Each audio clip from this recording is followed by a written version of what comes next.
esto tiene que terminar en una buena toma de decisiones. La toma de decisiones hay que hacerla sobre datos, sobre modelos y sobre distintas alternativas. Uno relaciona datos, criterios, hace modelos, descarga datos y puede comparar distintas alternativas y seleccionar la más adecuada. Bien, bueno, vamos a ir proyectando entonces, retomando lo de la última clase. Ustedes me van... sí. Te interrumpo. Si querés poner ahí como para que pueda habilitar... buenísimo, buenísimo, sí, sí. Trabajamos en equipo mucho mejor. Espera que te busque por acá. Acá está.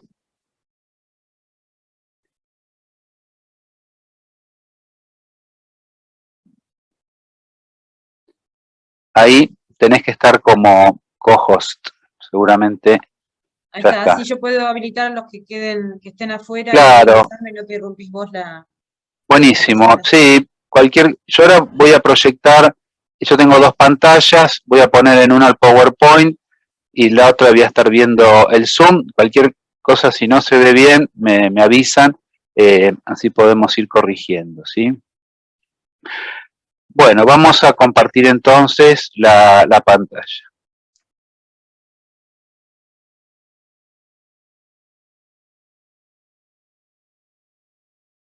Bueno, ahora estarán viendo algo celeste seguramente, ¿no? La pantalla, ¿eso lo están viendo? Sí. Todavía no. Todavía no. Bien.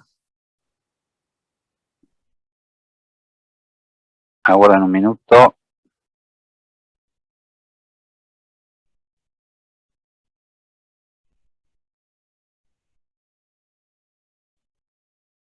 ¿Ahí lo están viendo? ¿La presentación o todavía no? No, no. No están viendo. Bueno, algo está mal entonces. A ver.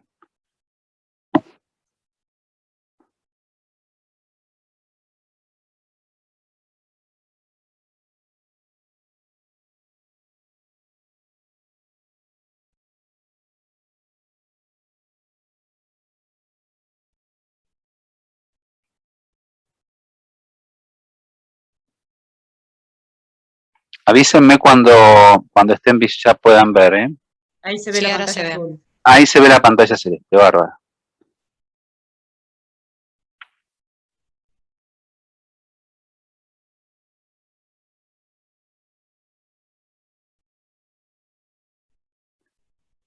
Bueno, y ahí están viendo la presentación, ¿no? Sí. Muy bien. Bueno,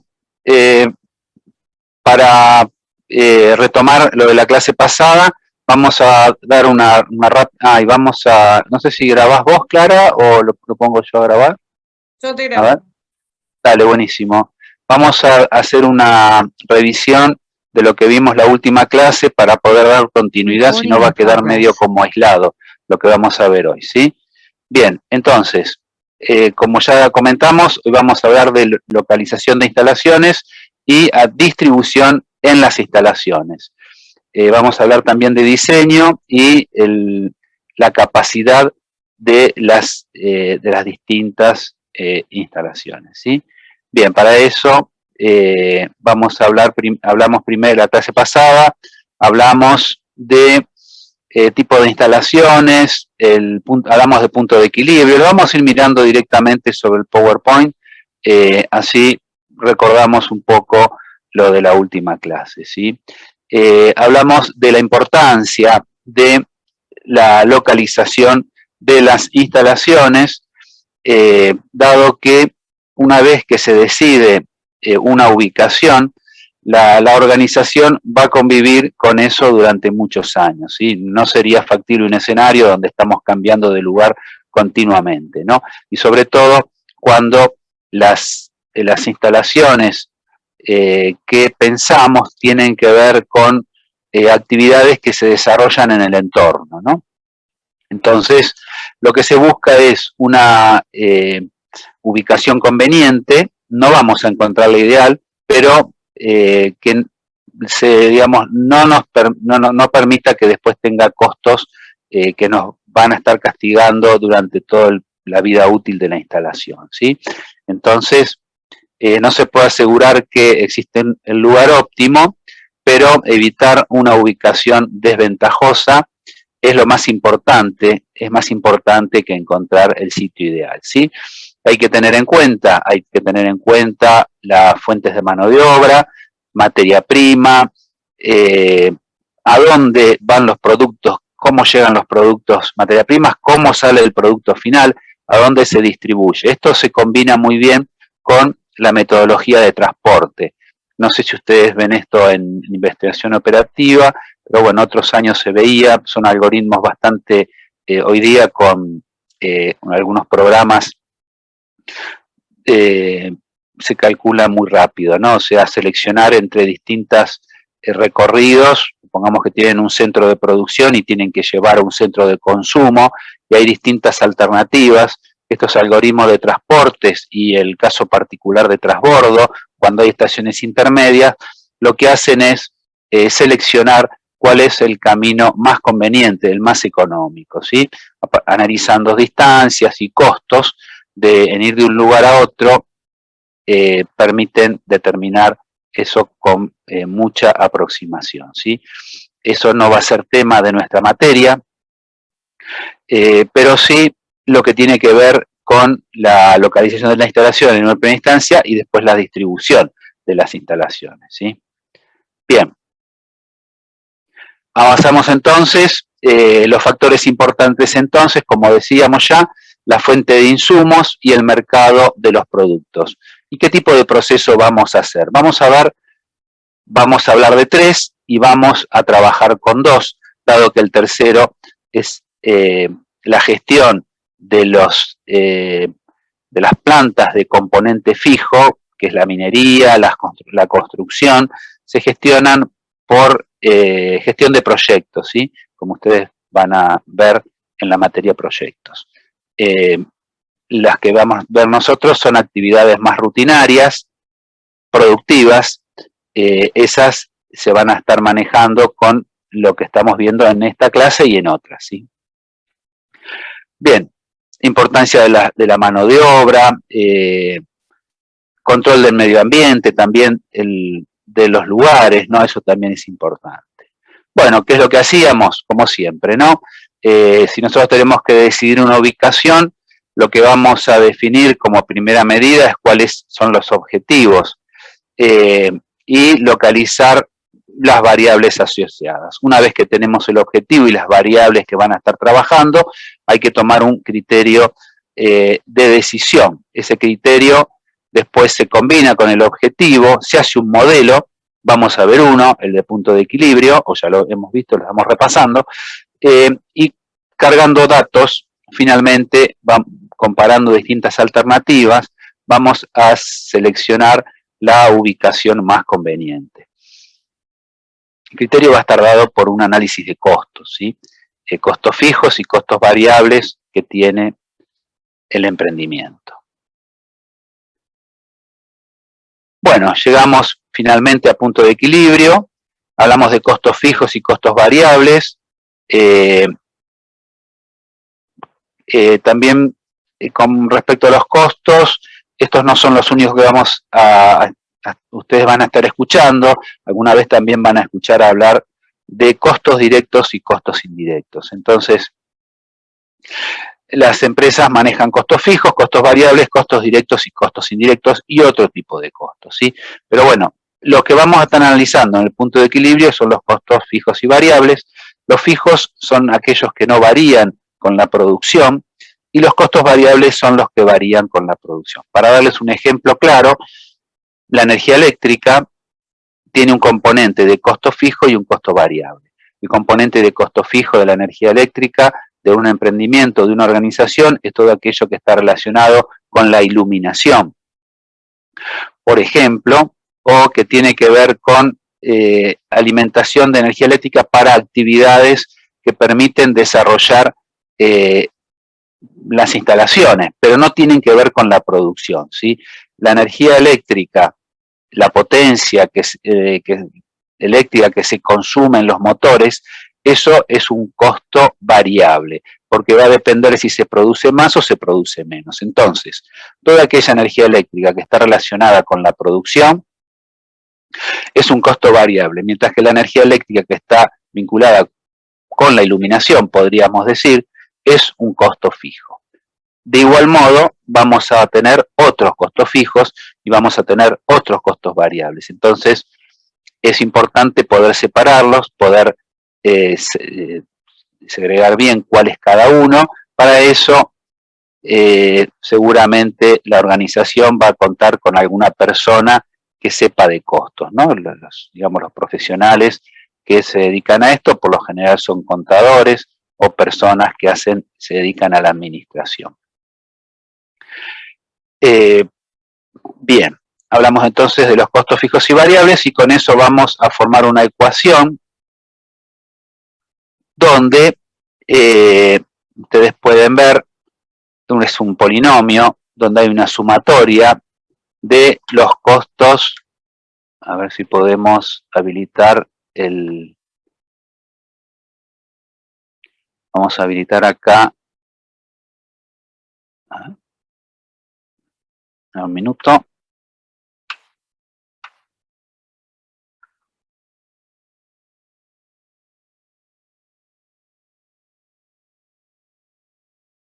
Bien, ahí tenemos el láser entonces. Fíjense ustedes que tenemos esta ecuación, costo total igual al costo fijo más el costo variable por el volumen.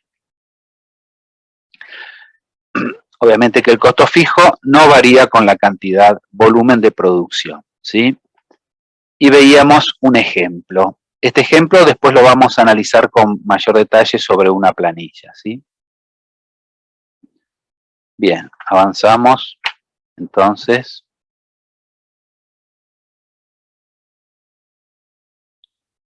vemos un gráfico donde se representan las distintas opciones de acuerdo a si la instalación se va a hacer en A, se va a hacer en B, en C, ¿sí? Y tenemos una recta de ingreso total. La recta de ingreso total es esta línea recta. Para cantidad 0 tenemos 0 ingreso. Para, a medida que aumentan la cantidad, multiplicado por el precio, va a permitir que suban los ingresos. En el costo, fíjense que estas tres líneas en distintos grados de azul y celeste tienen en la parte donde es cantidad 0, tienen un valor del costo, esto es el costo fijo justamente, y después la pendiente va a estar dada por el costo variable, multiplicada por la cantidad. Entonces, fíjense ustedes que la diferencia, en definitiva, el ingreso total va a estar dado por, mejor dicho, la utilidad. La utilidad es lo que queda, ¿no? Es la diferencia entre lo que ingresa y los costos. Entonces, la utilidad es el ingreso total menos los costos. En este caso, fíjense que ingreso no tenemos nada, tenemos todo costo fijo. A medida que empezamos a producir, acá ya se cruza, fíjense, el ingreso total se cruza con la curva, la celeste, que es la curva B, se cruza en un punto, ¿sí? Acá son iguales, ingresos y egresos, y costos, podríamos decir.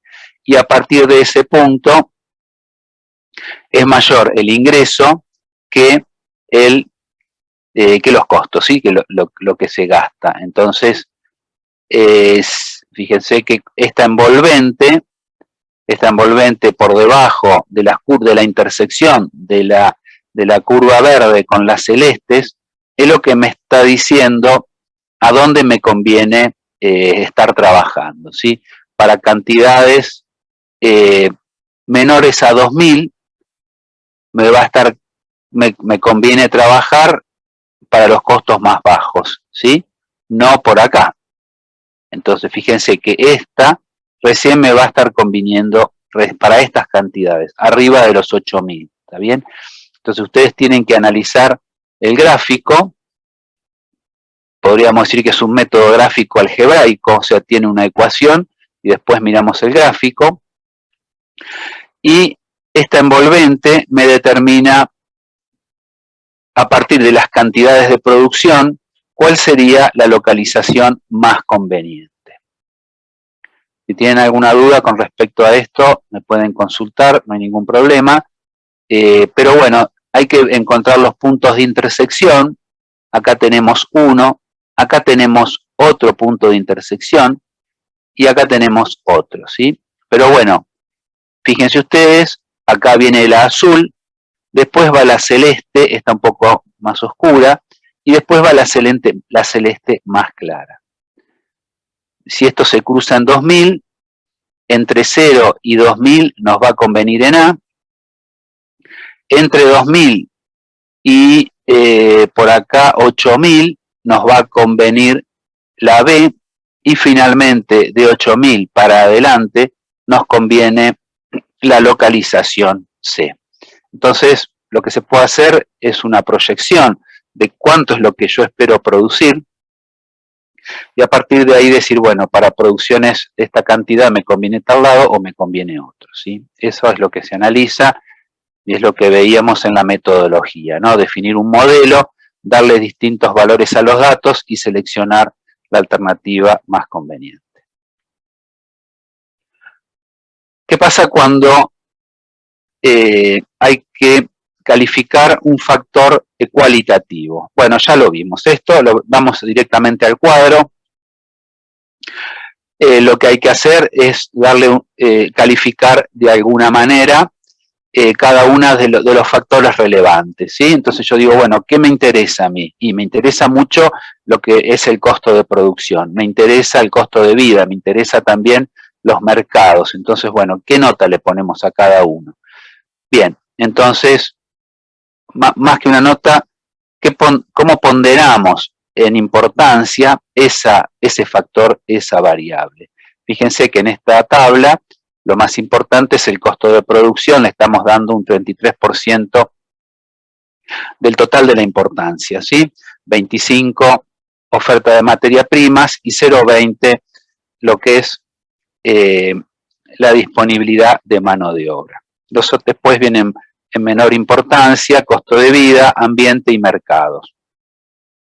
Y para cada lugar tenemos que poner, ahora sí, poner una nota, ¿sí? Entonces decimos, bueno, en A, el costo de producción de 0 a 100 vale 50. Es como decir de 0 a 10, ¿no? Uno puede calificar si hace uniforme, mejor dicho, si mantiene la misma calificación, el mismo rango de calificación para todos los factores relevantes, es lo mismo, ¿sí? Uno puede decir califico de 0 a 10, califico de 0 a 100. Bueno, en definitiva, cada vez una escala y después le pone la nota, ¿no? Acá se ve que el que tiene mejor nota es costo de vida y mercado, ¿sí? Multiplican la ponderación asignada por la calificación y finalmente obtienen la calificación ponderada, ¿sí? Fíjense, ponderación, calificación, calificación ponderada es lo que ustedes tienen que recordar.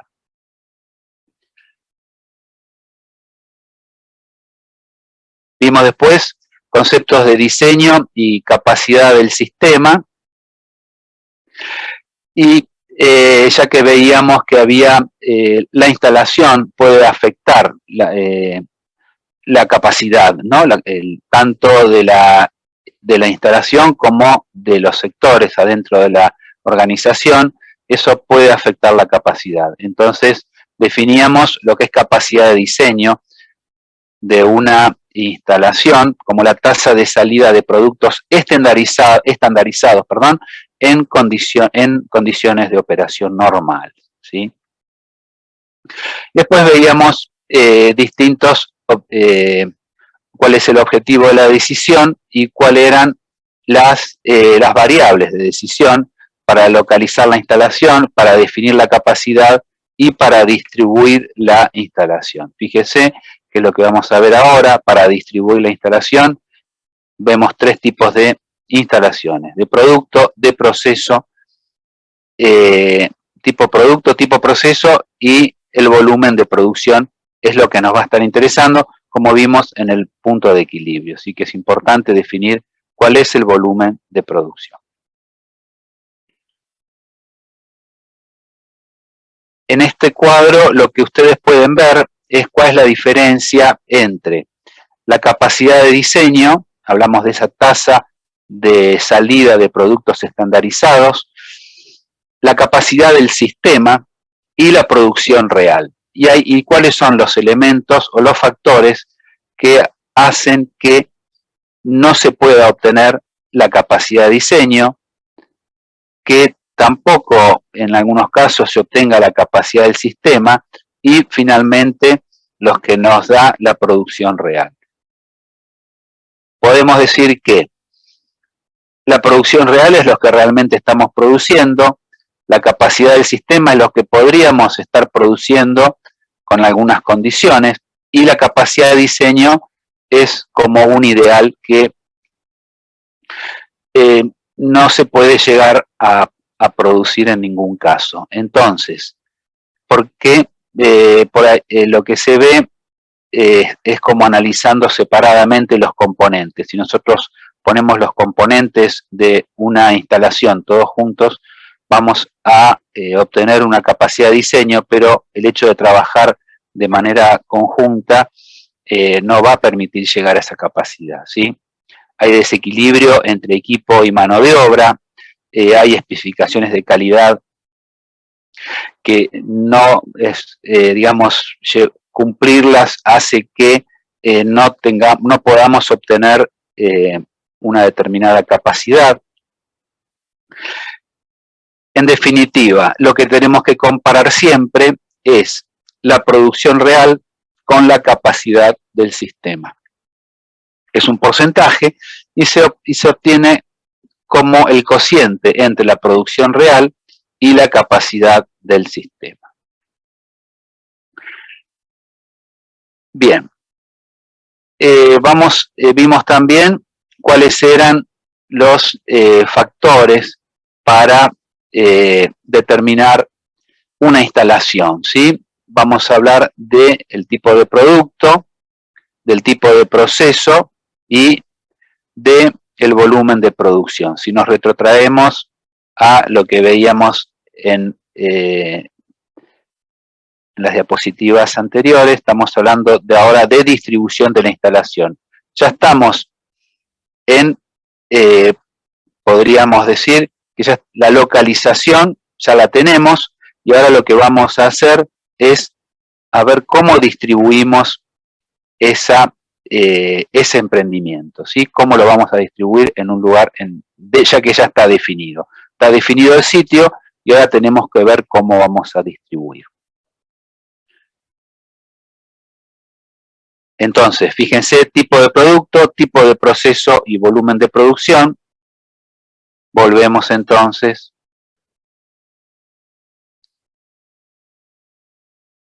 Tipo de producto, tipo de proceso de producción y volumen de producción. ¿Cuáles son los tipos de distribuciones que podemos ver? Vamos a ver las de proceso, también llamadas funcionales, las de producto, producción llamada también en línea, y las de componente fijo.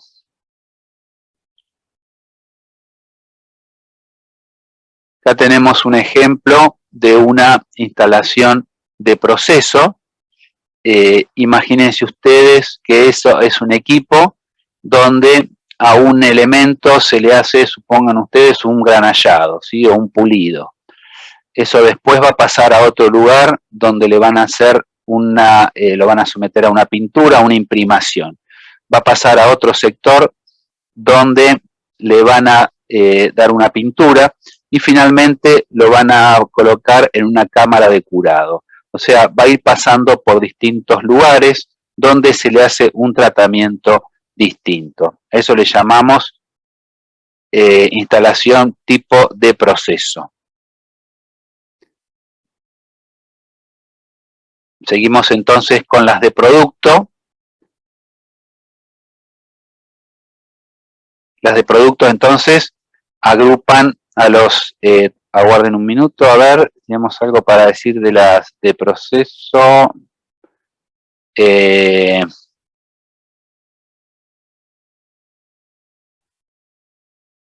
las de proceso entonces se agrupan a las personas y los equipos, ¿sí? Que realizan actividades similares, o sea, todos los que hacen pulido se van a ubicar en esos equipos, pulido o granallado, ¿sí?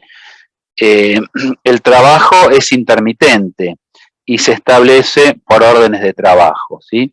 Individuales, o sea, por favor, haceme con una orden de trabajo, haceme el pulido, haceme el granallado de esta pieza, ¿sí? Y lo mismo con los distintos sectores. Bueno, ahora hace por favor la imprimación, ahora hace la pintura y ahora hace el curado, ¿sí? Distintos trabajos que van pasando por distintas áreas de manufactura. Bueno, no es manufactura, en algunos casos es con actividades manuales, en otras son con equipos, pero es un trabajo intermitente. ¿Cuál es la ventaja de estos sistemas? O sea, estamos hablando de los de proceso, de los funcionales. La ventaja es que para los sistemas, para las personas, tienen más satisfacción estas tareas porque, digamos, dependen de lo que ellos saben hacer y de la pericia que tienen para hacer actividades. Imagínense una persona que fabrica piezas de vidrio, son como artesanos, ¿no? Ellos hacen su trabajo, lo mismo si fuera una tornería. Entonces, bueno, es muy importante el reconocimiento y como desventaja podríamos decir que es personal muy calificado, ¿sí?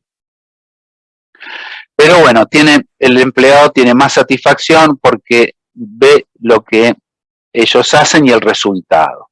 Como desventaja, podemos decir de las primeras, de las de proceso o las funcionales, encontramos un manejo costoso de materiales.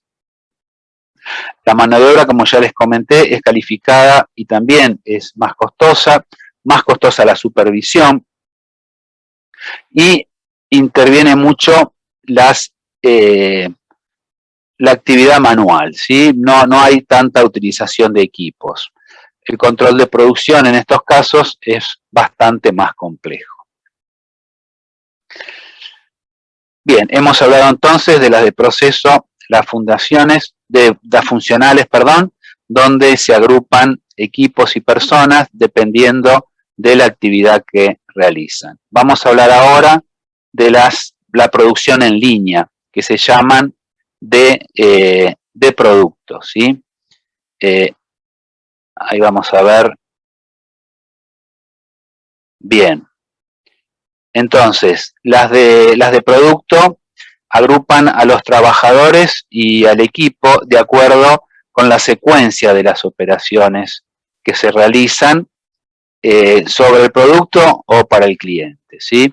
El flujo de trabajo generalmente es continuo y se siguen determinadas instrucciones estandarizadas. Esto es el clásico ejemplo de la producción de automotores en línea, ¿no? Que viene del desarrollo japonés, el proceso de control de producción y calidad total, ¿no? Con baja de inventarios, tratar de tener la menor cantidad posible de inventarios. Y acá es más difícil la coordinación. Hay que tener todas las piezas preparadas y si se pretende trabajar con proveedores para tener menos piezas en inventario en la organización, también hay que tener una muy buena coordinación con los proveedores, ¿sí? Para que los elementos estén en tiempo y forma. Hablamos entonces que es un flujo continuo. Como ventajas en este método o en este tipo de instalación, vamos a tener una alta utilización del personal, un costo menor en lo que tiene que ver al manejo de los materiales y de la mano de obra. No se necesita mano de obra tan calificada. Acá la actividad la desarrolla fundamentalmente la máquina. Vean ustedes en esa foto los robots, ¿no? O sea, los que hacen el trabajo son todas estas máquinas y las personas por lo general se ocupan de el control, ¿no? El control y ver que, que todo esté disponible y que no se detenga la línea, o cuestiones que tienen que ver con mantenimiento. Entonces, menor costo, por lo general, en estos tipos de instalaciones. Como desventaja, podemos decir que son sistemas inflexibles, ¿no? O sea, pueden hacer lo que se programa la línea y lo que está en cada estación de trabajo de esa línea. Entonces, por otro lado, un alto costo de equipamiento. Fíjense ustedes, esas máquinas seguramente son muy caras y hay que darles un muy buen mantenimiento. Como otra desventaja podemos hablar de aburrimiento, de trabajo monótono. Siempre hacemos lo mismo, las personas que trabajan haciendo estas tareas hacen todo lo mismo. Lo que se trata siempre es de mantener la estandarización de los tiempos, ¿no? Decir, bueno, para hacer esto es tanto tiempo y después miraremos al final del proceso si estamos adentro de los estándares y seguramente van a estar, hay un proceso de medición y de control, ¿sí? Para poder mejorar y para poder llegar a las cantidades de producción establecidas, ¿sí? Por último, las de componente fijo, digamos que son instalaciones en que la mano de obra y los materiales están sujetos al sitio de trabajo, ¿sí? Como ya dijimos, se aplica a la construcción, a la minería, la agricultura y otras actividades que son llevadas a cabo en el lugar, ¿no? Para proyectar estas actividades, lo que se usa son técnicas de redes, ¿no? Como CPM, PERT o las prácticas, las mejores prácticas que da, por ejemplo, el PMI, ¿no? El Project Management Institute. Bueno, hemos visto entonces los tres tipos de instalaciones. Acá tienen una instalación de componente fijo.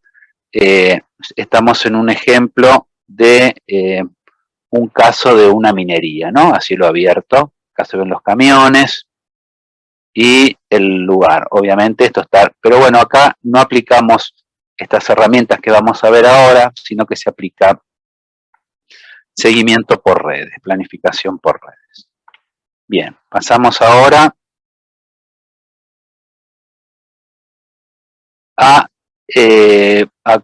vamos a comenzar con las de la distribución por proceso, ¿sí? Acuérdense, las de proceso eran las que agrupábamos personas y equipos de acuerdo a las actividades.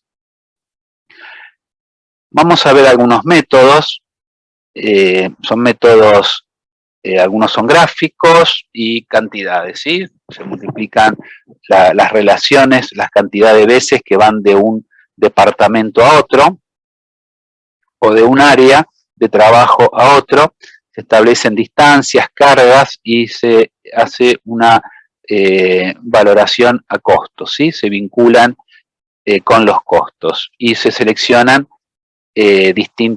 se comparan distintas alternativas y se seleccionan las alternativas más convenientes.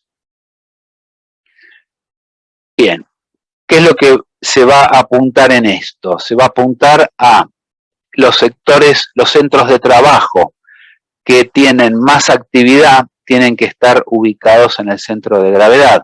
O sea, si hay un área donde todas las actividades tienen que pasar por esa área, lo ideal es que esa actividad esté ubicada físicamente en el centro de todas las actividades, ¿no?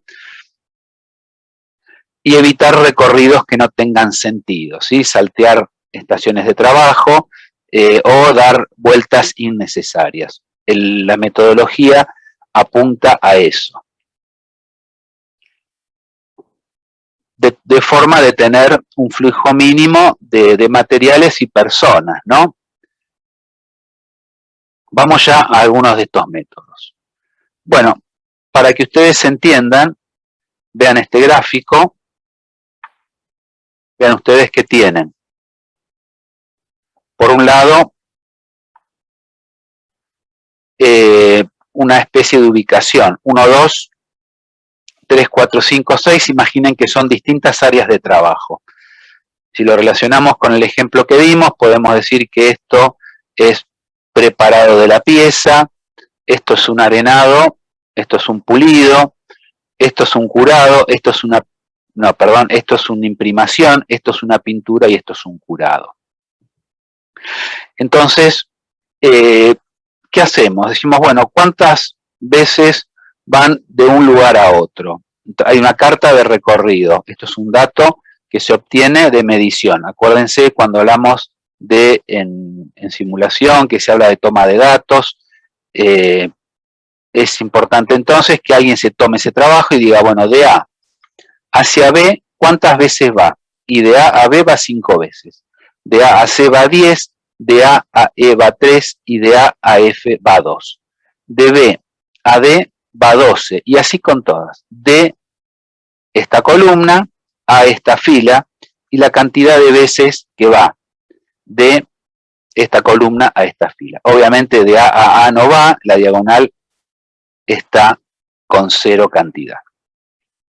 Una vez que contabilizamos la cantidad de veces que va de un departamento o de un centro de trabajo a otro, lo que hacemos es poner los totales. Entonces, fíjense ustedes que A no tiene que ver con este número, ¿sí? Lo que hacemos es contabilizar. Fíjense, A tiene una. De A a otros va 1, 2, 3, 4 veces. ¿Cuántas veces llega a A de C? Una. Tenemos 4 veces de A hacia otro lugar, una vez llega a A desde C. En total, 5 relaciones. Una con B, otra con C, otra con E y otra con F, y una relación con C de nuevo. O sea que A le envía a C y C le envía a A. Bien, lo mismo con la actividad con B, ¿sí? Fíjense, B le envía a D, C le envía a B y D, D le envía a C, E a C y F a C. Y contabilizamos, ¿sí? Vamos a ver el caso de B. B envía a 1 y B recibe de 1 y de 2, total 3. D le envía a 1 y D recibe de 1, de 2, 3. E envía a 1 y E recibe de 1, 2. Y F envía a 1 y recibe de 1, 2. Cantidad de veces que va de un centro de trabajo a otro. Fíjense que A es la que tiene mayor relación, sigue B y después sigue C, D y finalmente E y F. Si nosotros queremos visualizar esto, si queremos visualizarlo, podemos establecer de esta manera las relaciones. ¿Sí? Son gráficos que me permiten comprender mejor cómo se relacionan los distintos centros de trabajo. Nos podemos ayudar con un gráfico, ¿sí? Vean ustedes que A y C están ubicados en el centro, ¿sí? Habíamos dicho entonces que A tenía 5 y C tenía 7, entonces las ponemos en el centro. Pensamos que lo podemos mejorar, entonces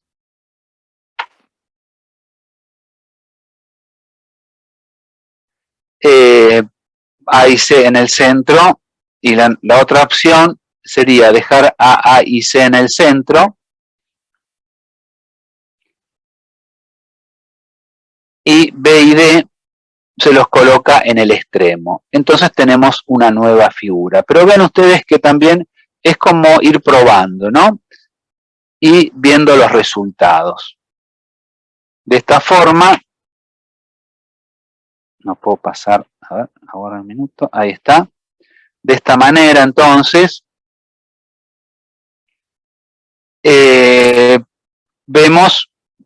podemos probar, ¿sí? Cuál tiene mayor cantidad de recorridos y bueno, esto es lo que nos conviene, esto es lo que no nos conviene porque estamos salteando, ¿sí? Lo que hay que tratar de evitar es que de este tenga que venir a este, ¿sí? Fíjense que acá no tenemos recorridos, todos son recorridos de contiguas, ¿no? O sea, E con C, acá hay una media larga entre B y D, por ahí están medio como retirados, ¿sí? Pero después están todas bastante cerca. Eso es lo que ustedes tienen que mirar, que no haya salto. Fíjense acá también, acá está un poquito mejor, acá no encontramos esa,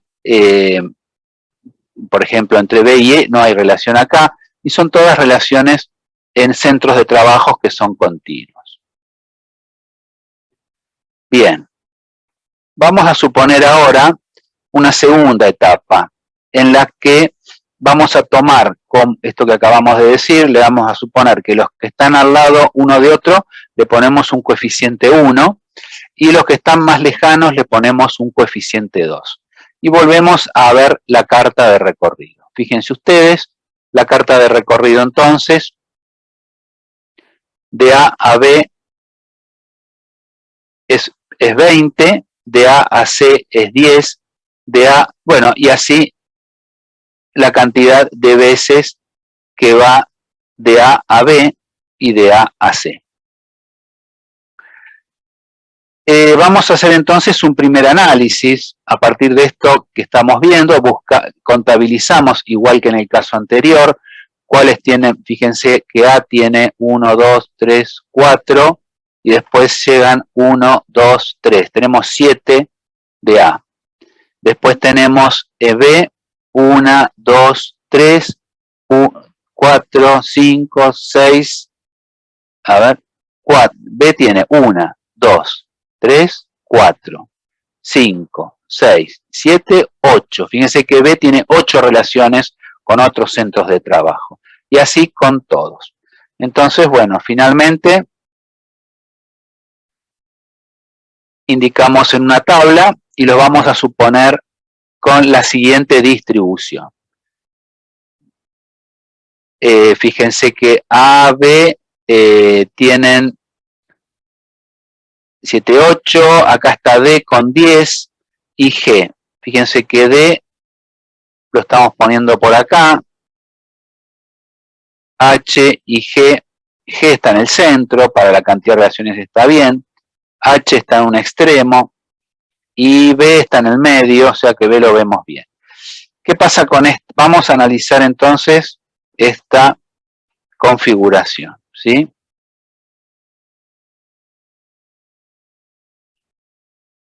Hacemos otra aproximación y donde ya vamos a estar multiplicando, a ver, aguarde un minuto, AD, CH era el otro, FB, GE. Bueno, entonces, para esta configuración que tomamos ahora, lo que vamos a hacer es agarrar la carta de recorrido y la cantidad de veces que teníamos indicada en la carta, la vamos a multiplicar por un coeficiente 1 o 2, según esté al lado o según haya que saltear alguna estación de trabajo, ¿sí? Fíjense ustedes, ahora vamos a comparar distintos cuadros. Esto lo ideal es hacer en el pizarrón, es dejar una carta de recorrido y después empezar a mirar la otra, ¿sí?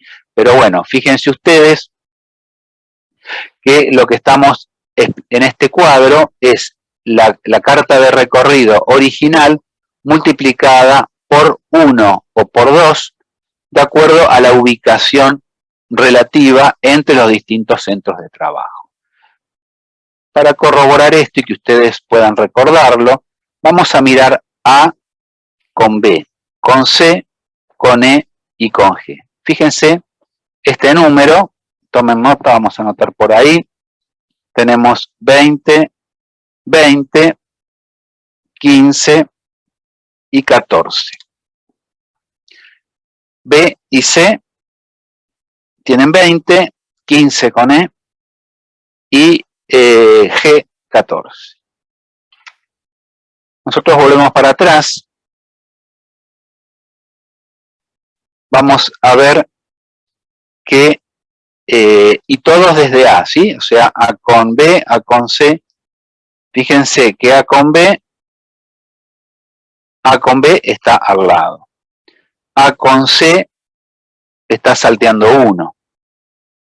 O sea que ahí hay una alerta, ¿no? Porque está salteando 1. Después, A con E está salteando también. Y A con G también está salteando 1, ¿sí? Bien, entonces volvemos al cuadro, a la carta de recorrido original. Y fíjense que teníamos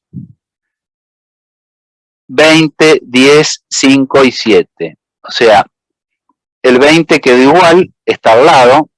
El C salteando 1, por eso quedó en 20, lo multiplicamos por 2. El E se fue a 15 porque estaba a 3, fíjense. Y el G se fue a 14 porque está por 2. Entonces, acá en esta de la primera, y finalmente, al considerar las distancias, nos quedó esta tabla que está acá. ¿Sí? ¿Qué hacemos finalmente? Sumamos, como ya ahora sí está multiplicada la cantidad de veces por esta distancia, que es 1 o 2, o en algún caso puede ser 3, si está salteando 2 estaciones de trabajo, eso lo ponemos en esta sumatoria, ¿sí? Fíjense, acá tenemos la sumatoria de 20 con 20, 15, 14, 7, 9 y 4 nos da 89. Después lo mismo con B, sumamos B y sumamos B por acá, nos da 82. Y sacamos un total, ¿sí? El objeto de esto es encontrar un total que nos dé menor cantidad, un número más bajo en definitiva, ¿no? El que es el número es la sumatoria del producto de la cantidad de veces por la distancia. Esto se llama cantidad de veces por distancia. Bien.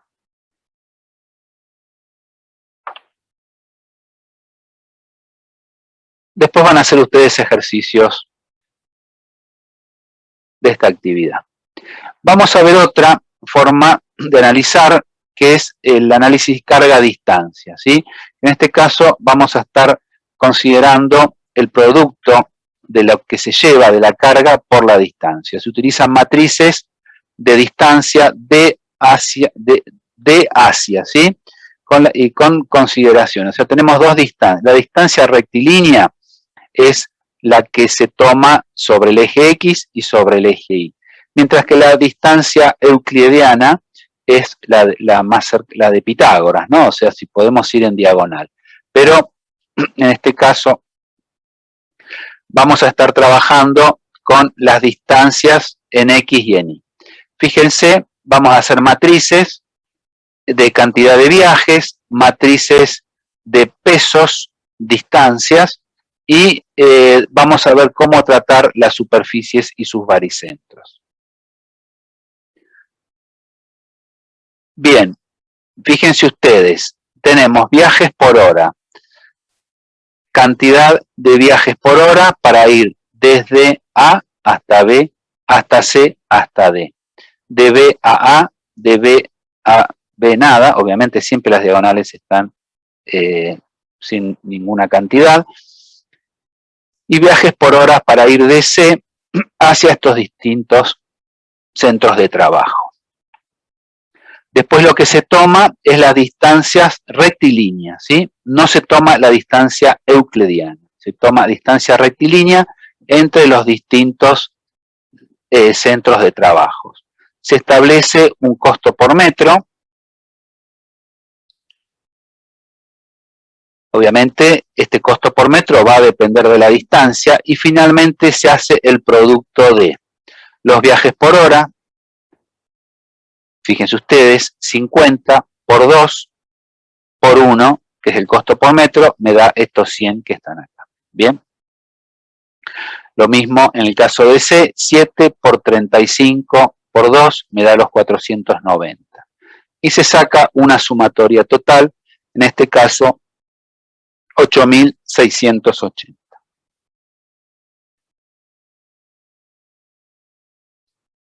Bien, vamos a suponer que ahora cambiamos la distribución que teníamos, entonces lo que vimos era para una distribución de este tipo. Vamos a suponer que ahora cambiamos la distribución. Entonces, los cálculos que tenemos que hacer para encontrar, vean ustedes que acá tenemos A, B y D. Y queremos encontrar cuál es la ubicación de este y de este que está acá, que lo teníamos, fíjense, A es un rectángulo bastante grande, B, C y D, vamos a tratar de visualizarlo, A, B, C y D, y nos encontramos con esto, ¿sí? Con A, B tendríamos que encontrar los valores de C, ¿sí? Fíjense ustedes entonces que tenemos 600 por 15 nos da 9.000. Vamos a ver qué es cada uno de estos. Fíjense, este que está acá, a ver, 600 por 15, 1.200 por 35, 42.000, 600 por 50. Tenemos 51.000, 54.000. Y después hacemos el cociente. Bueno, esto lo voy a mirar con un poquito más de detenimiento. Lo vamos a ver en la segunda parte, ¿sí? Es como encontrar el baricentro, ¿sí? Cómo encontrar el punto de ubicación cuando tenemos algo que no sigue una geometría pareja, sino que está dividido en dos áreas, ¿sí? Lo que hacemos es encontrar el lugar más conveniente, ¿sí? Vean ustedes, a ver, 4.200. Bueno, lo tengo que analizar un poquito más, ¿sí? Y ahora después se los comento. En un ratito se los comento. Vamos a seguir adelante, lo vemos en un ratito. Bien. Vamos ahora a hablar de el otro tipo de instalaciones. Acuérdense ustedes que hablamos las que agrupaban los trabajadores y las máquinas y los que eran la producción en línea, ¿sí? Las que vamos a ver ahora es el tipo de instalaciones en línea, que le llamábamos por producto. Acá es muy importante definir el ciclo de tiempo, ¿sí? ¿Qué es el ciclo de tiempo? O sea, primero el objetivo. ¿Cuál es el objetivo de las distribuciones por producto? Obviamente, aprovechar lo más posible la mano de obra y el equipo, ¿sí? De forma tal de reducir el tiempo ocioso. Entonces, obviamente, la idea es que la gente esté siempre ocupada, que las máquinas estén siempre ocupadas, y entonces vamos a contabilizar el tiempo ocioso. Y después vamos a establecer una relación entre el tiempo ideal, el tiempo real, y vamos a sacar una eficiencia, ¿sí? Bien, pero algunos conceptos importantes. Ciclo de tiempo. Bien, el ciclo de tiempo, imagínense ustedes que tienen una línea de producción de autos con varias estaciones de trabajo y quieren saber cuántos autos, cuántas unidades, o mejor dicho, cada cuánta unidad de tiempo sale una unidad, ¿sí? Entonces, bueno, podemos decir 15 minutos por unidad, 20 minutos por unidad. Cuando ustedes estén al final de la línea, ¿sí? Cada 20 minutos, en este ejemplo que estamos dando, va a aparecer una unidad. Entonces es 20 minutos por unidad. Fíjense que tenemos tiempo en el numerador y cantidad en el denominador, ¿sí? Entonces acuérdense bien, minutos por unidad. ¿Qué es lo que ponemos en el numerador? El tiempo disponible por periodo. O sea, cuánto tiempo va a estar trabajando esa línea, ¿sí? Y en el denominador ponemos las cantidades producidas. Es bastante lógico. Si yo tomo el tiempo total de trabajo de la línea y lo divido por las cantidades que voy a estar produciendo en ese tiempo, me va a decir el tiempo por unidad. O sea, cuando yo me pongo al final de la línea, cada cuánto tiempo va a llegar una unidad. Entonces, el ciclo de tiempo lo definimos como el tiempo transcurrido por cada producto en cada puesto de trabajo, que a su vez será atendido por una cantidad de trabajadores, independientemente del número de puestos que sea, ¿sí? Entonces, este es un concepto bastante importante. Si ustedes, el ciclo de tiempo después nos va a ayudar para determinar una cantidad de factores importantes en el análisis de este tipo de instalaciones, ¿sí?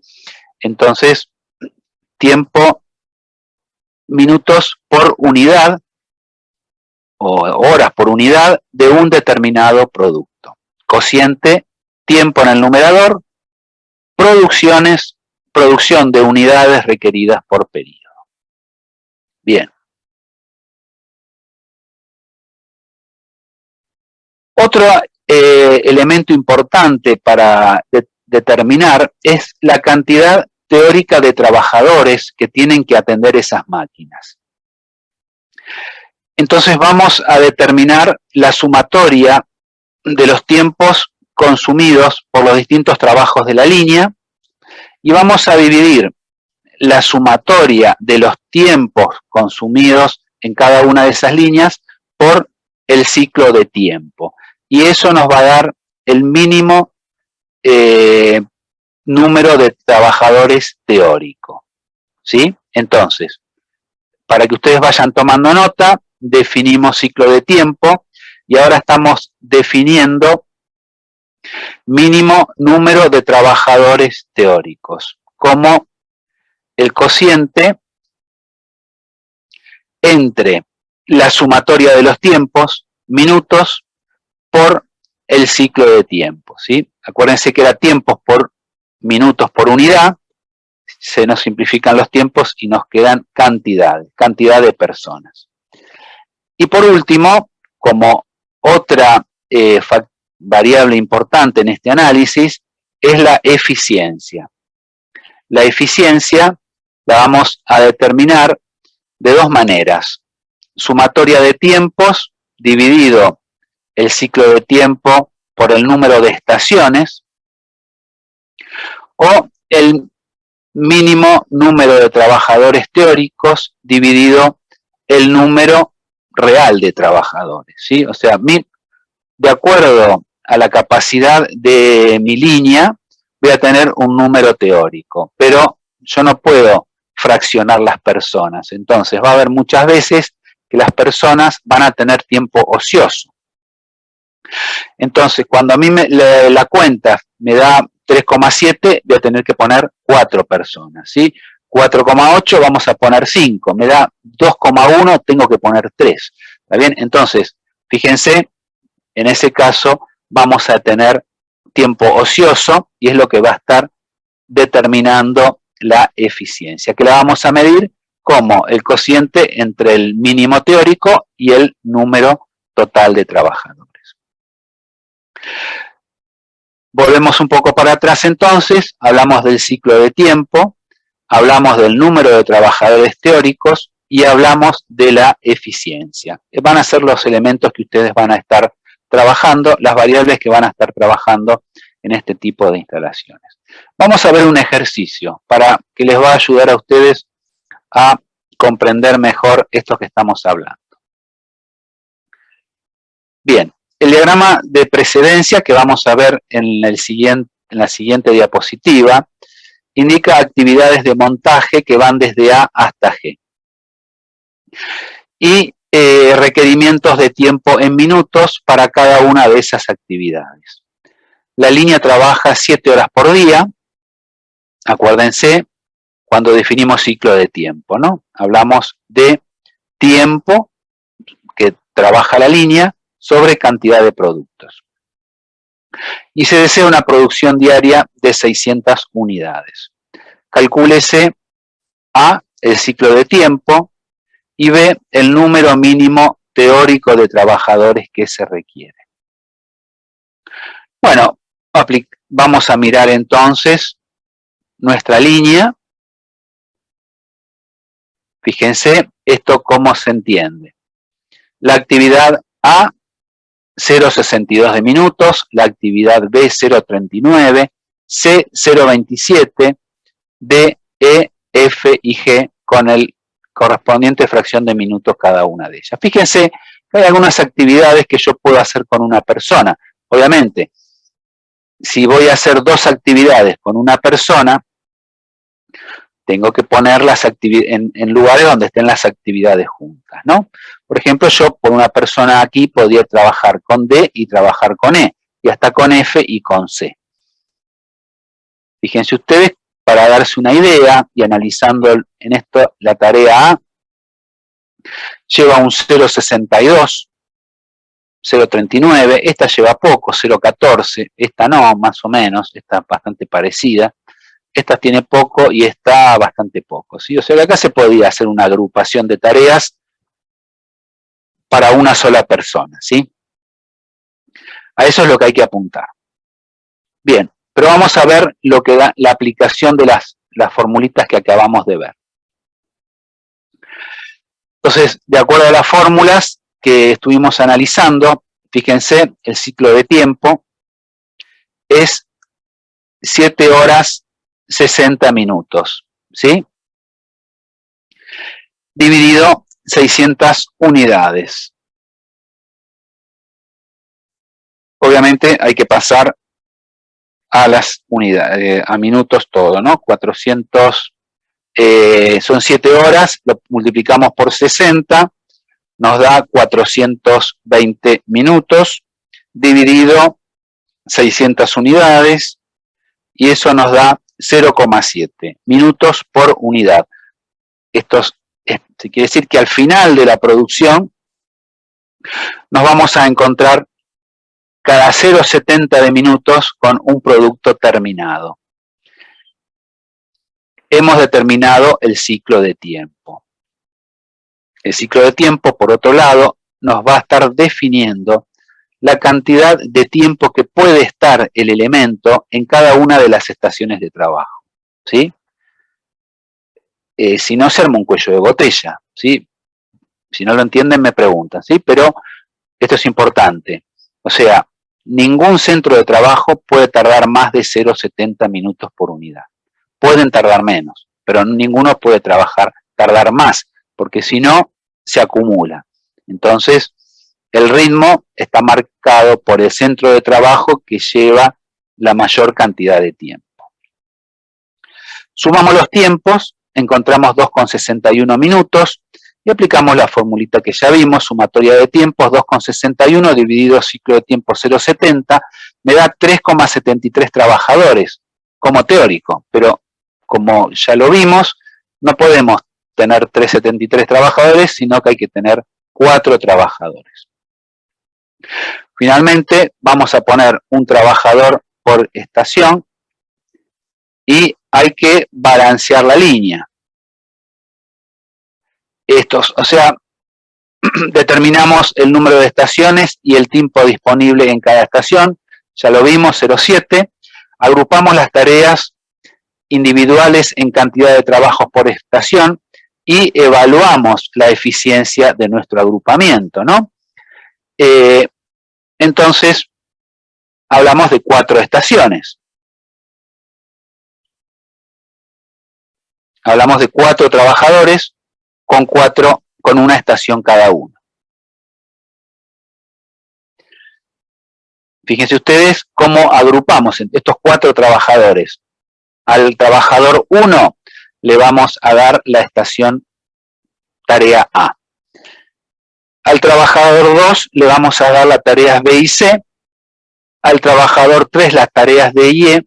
Y al trabajador estación 4 las tareas F y G. Fíjense ustedes, como les había anticipado, ninguna de las tareas supera los 0,70, ¿sí? Vamos a mirarlas un poco en el gráfico. Tenemos B y C, D, E, F, G. B y C, D, E, F y G. Y a 0,62 la tenemos sola, ¿sí? Entonces, esto no supera 0,70, 5, 6, esto tampoco, está justo, y esto tampoco, ¿sí? Tenemos 35 con 28, tampoco supera los 0,70. Una persona va a atender esto, otra persona va a atender esto, otra persona a estos dos, y otra persona estos dos.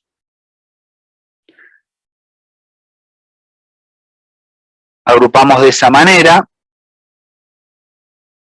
y agrupando de esa forma, calculamos la eficiencia, como la sumatoria de los tiempos dividido el ciclo de tiempo por el número real de trabajadores, que es 4. Y nos da 93%. Si usamos la otra fórmula, el mínimo teórico de trabajadores, 3,73 dividido el número total de trabajadores, que es 4, nos da lo mismo, 93%, digamos, se llega a las mismas relaciones, ¿sí? De esta forma, entonces, encontramos la eficiencia de esta línea trabajando de esta manera, ¿sí? Bien, finalizamos entonces con las distribuciones de este tipo, producción en línea, y por último, vamos a ver una planeación sistemática de distribución de las instalaciones. Este tipo de planeación se hace cuando hay actividades que no son compatibles unas con otras en una organización. Supongamos un equipo que hace investigación y desarrollo. Supongamos que para poder hacer investigación y desarrollo es necesario romper algunas probetas. Entonces va a haber una máquina que va a comprimir unas probetas de acero o de otro material hasta la rotura, eso hace un ruido, y vamos a suponer también que hay una inyectora que también hace ruidos y encima también entrega calor, ¿sí? Un ambiente de trabajo con mucho calor porque hay que calentar el material para poder hacer la fundición de ese producto. Obviamente, por otro lado tenemos un área de inventarios, tenemos áreas de almacenamiento de productos, donde no es necesario acondicionar el clima, pueden estar almacenados, si bien en un espacio cubierto no es necesario que esté ni calefaccionado, ni que se enfríe cuando hace mucho calor. Entonces, hay distintas condiciones para distintos lugares, y a su vez, entre ellos, podemos decir que hay algunos que es necesario que estén que estén contiguos uno con otro, y podemos decir que hay algunos que no es para nada deseable que estén contiguos, ¿sí? Entonces, a partir de este tipo de análisis, es decir, conviene o no conviene que estén juntos estos sectores, hay un enfoque generalizado para distribuir que fue desarrollado por Richard Mutter, ¿sí? Y lo que utiliza es una matriz de coordenadas donde se representa la jerarquización de la importancia relativa de la distancia entre los departamentos, ¿sí? Entonces, ¿cómo vamos a establecer esta jerarquía de la importancia que los departamentos estén juntos? Le vamos a asignar letras, ¿sí? Le vamos a poner A cuando es absolutamente necesario que esos dos departamentos estén contiguos. Le vamos a poner E cuando es necesario. Le vamos a poner I cuando, o sea, A es absolutamente, tienen que sí o sí estar juntos. E es necesario. I es necesario, pero no tanto. O menos que tanto, y así hasta llegar a U donde no es necesario.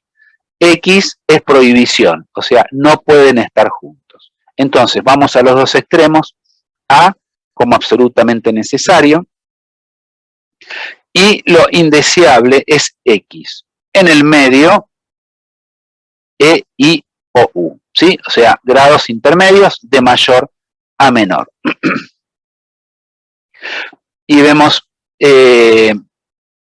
por ejemplo, 1, personal común, 2, aislamiento del ruido, seguridad. O sea, hay algunos que no pueden estar juntos por el ruido, otros sí tienen que estar juntos porque de un lugar pasa al otro y hay que hacerle otro proceso y sí tiene que estar al lado.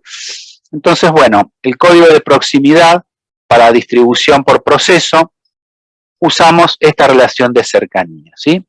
Bueno, absolutamente necesario, especialmente importante, importante, ordinario, no importante, indeseable.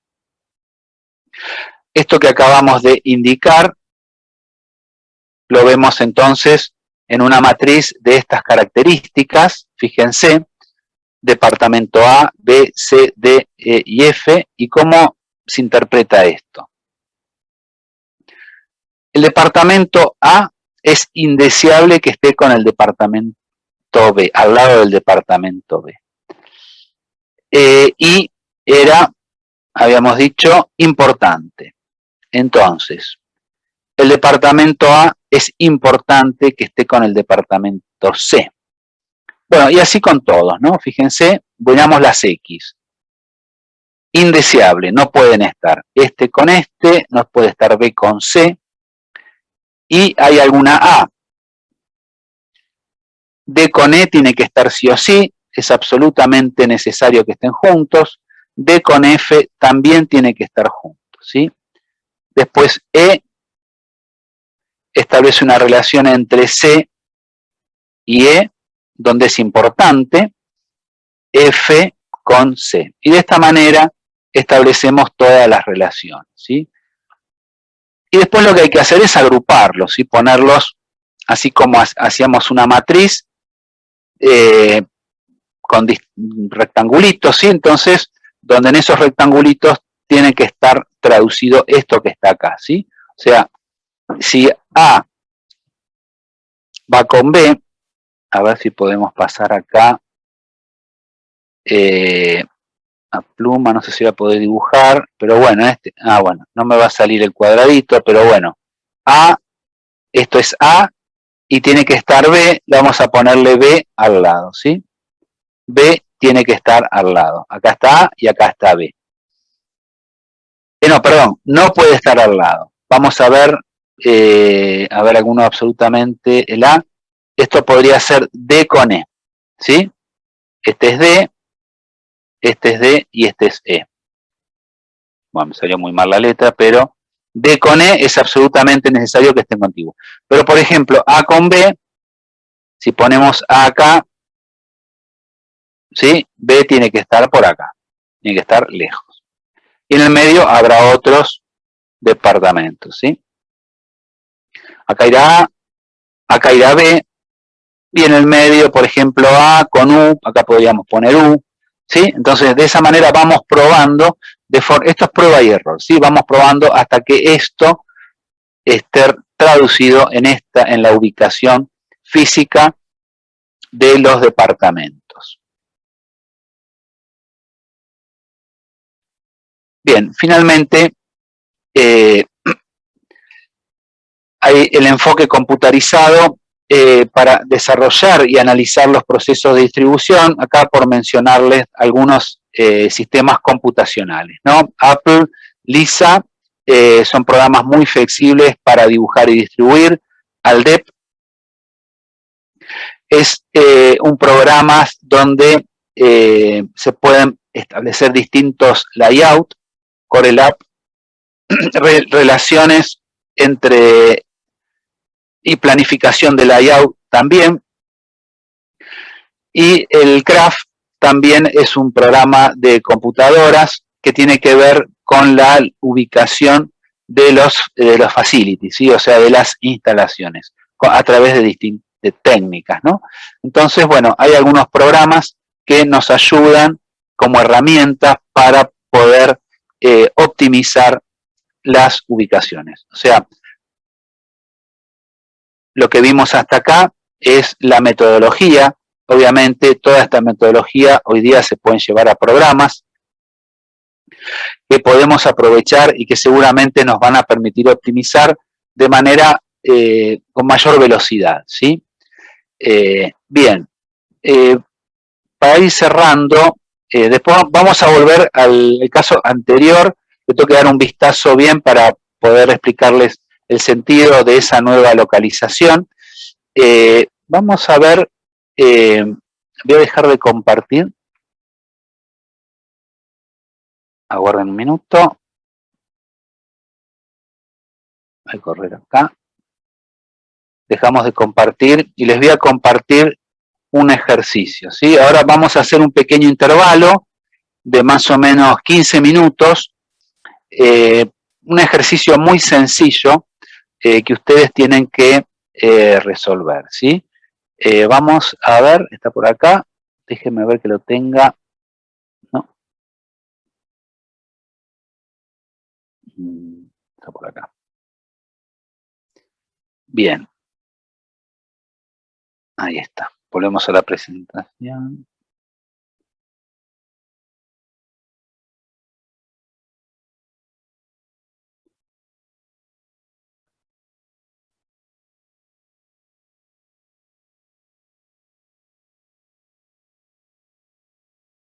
A ver, ahora un minuto. Todavía tengo la presentación.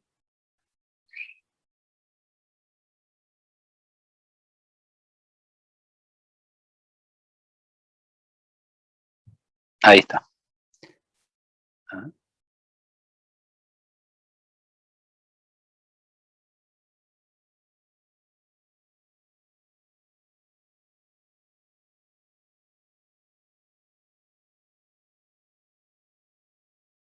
Ahí que están viendo, Clara, ¿están viendo la presentación o no? ¿Ven un Word?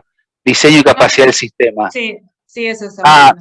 Sí. Diseño y capacidad del sistema. Bueno, esto es un ejercicio muy sencillo, un poco para ver si ustedes entendieron el concepto de lo que es la capacidad del sistema y la eficiencia, ¿sí? Dice: una gran compañía de seguros procesa tomen nota de los valores que les doy, así lo pueden resolver. Hacemos un intervalo de 15 minutos y me cuentan a ver qué les dio. Es muy sencillo, ¿eh? Una gran compañía de seguros procesa todas las pólizas secuencialmente mediante 4 centros, el A, el B, el C y el D, los cuales manejan las actividades de búsqueda y registros. Las capacidades de cada centro de trabajo individual y el promedio real de pólizas procesadas por día es el que se indica. Quiere decir entonces que hablamos de, le llama, la capacidad de cada centro de trabajo. Centro de trabajo A procesa 24. El centro de trabajo B procesa 30. El C 22 y el D procesa 40, ¿sí? De A, si ustedes tienen que hacer un diagrama de precedencia, vamos a ver si encuentro algo acá para dibujar. No, pero bueno, imagínense una flecha. De A pasa a B, de B pasa a C y de C pasa a D, ¿sí? Como si fuera un camino crítico. A es predecesora de B, B es predecesora de C y C es predecesora de D. A tarda 24, B 30, C 22 y D 40. Todos juntos procesan en realidad 18 pólizas por día. Con lo que hemos charlado hoy, lo que hemos visto, ustedes me tienen que decir cuál es la capacidad del sistema. Acuérdense que habíamos hablado de una capacidad de diseño, una capacidad del sistema y una capacidad real. Y habíamos definido la eficiencia, ¿sí? Como un cociente. Con eso van a determinar el punto B. Y con respecto al punto A, también, ¿no? O sea, hay una capacidad del sistema y hay una capacidad real. Ustedes me tienen que decir cuál es la capacidad del sistema. Bueno, no les puede, esto es muy sencillo. Son ahora, a ver, vamos a mirar el reloj, 7:25. En 15 minutitos nos volvemos a encontrar para seguir con la parte práctica. En realidad, lo que vamos hoy, en lugar de resolver ejercicios, eso va a quedar para la clase que viene, donde ustedes van a estar resolviendo ejercicios de estos contenidos teóricos. Lo que vamos a hacer a la vuelta es los que tengan interés en ver el parcial, ¿sí? Dado el resultado del parcial, que no ha sido, digamos, del todo satisfactorio, lo que vamos a hacer con Clara es mostrar cómo se resuelve el parcial, ver el tiempo que lleva su resolución y ver a nosotros nos interesa ver cuál es la dificultad, cuál es el problema que están teniendo para resolver los ejercicios. Desde nuestro punto de vista no lo vemos como problemas que son complejos, solamente me parece a mí que es necesario tomarse un tiempito, ver cuál es la secuencia de los distintos pasos, cada pasito que hay que ir haciendo para llegar al resultado final, hacer un Gantt, hacer un diagrama, calcular el ocio, calcular el tiempo en que se trabaja. Me parece a mí que no es tan complejo, pero sí hay que mirarlo, sí hay que grabarse la metodología, ¿no? Entonces, eso es lo que nosotros pretendemos con las actividades prácticas, que ustedes puedan resolverlos. Entonces, los que deseen se pueden quedar y podemos charlar el tema del parcial, obviamente con el objeto de que ustedes nos puedan indicar cuáles son las dificultades que tienen y bueno, tratar de que para la próxima mesa podamos tener resultados mejores, ¿sí? de la resolución del parcial. Bien, de todos modos, dentro de los 15 minutos vemos la resolución de este ejercicio, vemos el que me había quedado pendiente de la teoría, lo tengo que observar un poquito más, y después pasamos a la resolución del parcial, ¿sí? Bueno, son 7:29, nos encontramos en 15 minutos, calculo que para las 8:15 vamos a estar finalizando con todo, ¿sí? Bien, detenemos entonces, tomen los datos por favor, porque, bueno, yo lo puedo dejar esto en la proyección, ¿sí? Voy a detener lo que sí, el video y me voy a mutear por 15 minutos. ¿De acuerdo? ¿Alguna duda? ¿No? No. ¿Estamos de acuerdo? Bien, entonces en 15 minutitos seguimos con la resolución de este caso, vemos lo que nos faltaba y después pasamos, los que les interesa se pueden quedar para ver el tema de parcial, los que no, digamos, ya se pueden retirar, ¿sí? Bueno, voy a cortar entonces el sonido y voy a tener el volumen por 15 minutos. Bueno, nos vemos en un ratito, ¿eh? Hasta luego.